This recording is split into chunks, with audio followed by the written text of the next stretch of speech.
Nastassja Kinski, following in her father's footsteps as a famous actor, began her career at a young age and earned her first Golden Globe at 18.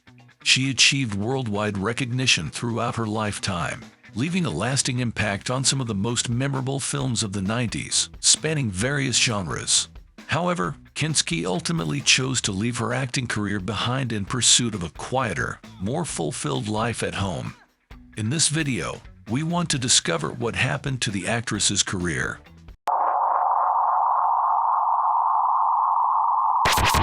At 8, Nastassja's parents divorced due to her father's infidelity. She chose to live with her mother and moved back to Munich, where they joined a commune. Nastassja remembers that they struggled financially, as her mother was unemployed, and they often resorted to stealing from stores. As a result, Nastassja spent 3 months in juvenile prison for failing to pay fines. Nastassja grew up early and started going to parties before. On one of them, she was noticed by the German New Wave actress Lisa Kreutzer, who recommended 13-year-old Nastassja to director Wim Wenders for a role without words in his film The Wrong Move. The director was delighted with the young actress, leading to further collaborative work. Although first role did not go unnoticed by the general public after Tatort, the criminal series traditionally gathered the whole of Germany in front of the screens, and that episode caused a particular provocative theme stirred up society. According to the plot, the schoolgirl, played by Nastassja, had an affair with an adult man, a school teacher. At the time of filming, the actress was 15 years old, and she was awarded the German Film Award for her role.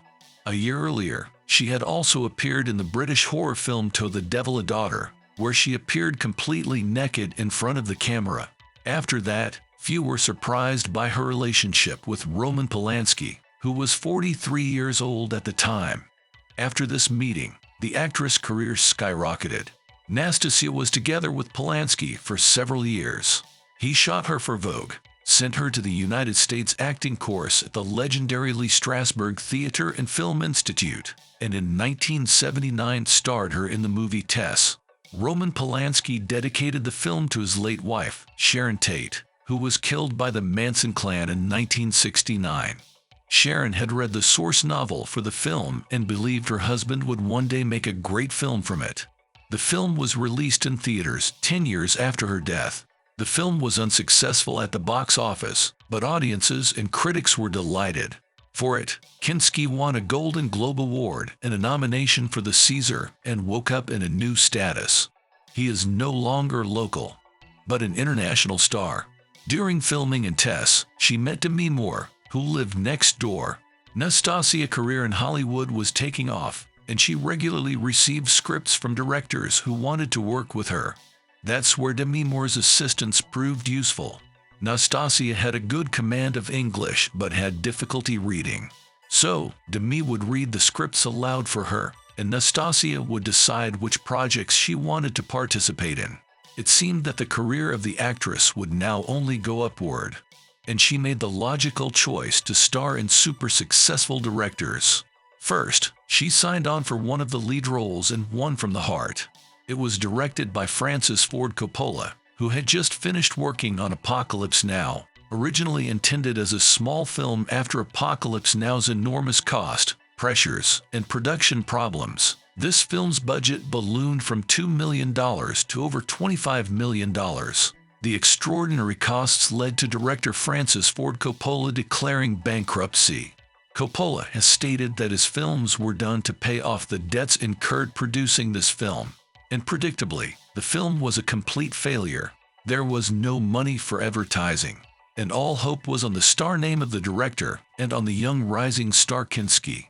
The film managed to collect in theaters only $600,000. A similar occurrence happened with the following film. Paul Schrader, the director of the popular American Gigolo, was a rising star, and Universal offered him the costly $18 million project of Cat People. Schrader and Kinski had an affair during the production of this movie. Schrader fell in love and planned to propose marriage to Kinski at the wrap party, but she didn't show up and cut off all communication with him. Approximately the same failure awaited the picture at the box office. Paul Schrader could not find himself as a director after such failures. In general, the actress's career, after a series of failures in Hollywood, began to stall. So she decided to return to her old friend Wim Wenders. Paris, Texas is considered the best film for the actress. The film is included on Roger Ebert's Great Movies list. In the same year, 1984 was released the film, Unfaithfully Yours was produced in America, but it, like all other American projects of the actress, failed at the box office and received low ratings from critics and audiences. After that, the actress decided to return to where she started and returned to Europe. And in 1985, she had the opportunity to work with Al Pacino on a project with a budget of $28 million. The film was the idea of producer Irwin Winkler, who felt the American Revolution would make an ideal subject for a movie. Winkler had a development deal at Warner Bros., and they agreed to finance a script by Robert Dylan. Warner's needed to like the script more to agree to finance it.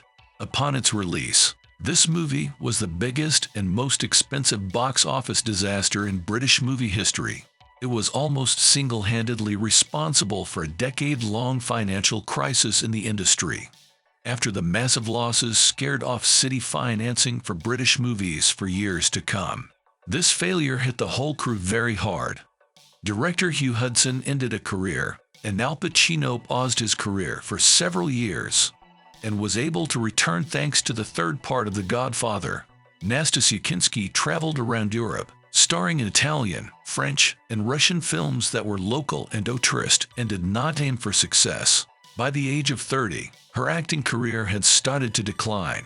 She attempted to revive her career with the help of her friend Wim Wenders, who cast her in the film Far Away, So Close, which was a hit in Germany and won several awards, but it did not have any impact on her career.